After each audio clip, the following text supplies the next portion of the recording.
Should I wait to buy? That's a question that I'm hearing over and over and over again this spring as we go into summer. And I get it.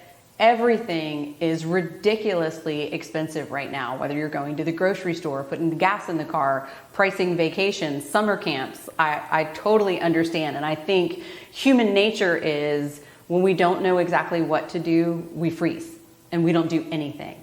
But that inaction could cost you big time. So my simple answer is, if you've got enough money saved up for your down payment, that's when you should buy. Inaction could actually cost you more money in the long run. I've seen clients even in 2015 and 2016 when we weren't talking about trade wars and tariffs, they decided not to buy and they were going to wait for prices to come down because these downtown neighborhoods were very expensive and getting more expensive by the year. Well, fast forward, they didn't buy until 2018 and it cost them hundreds of thousands of dollars more.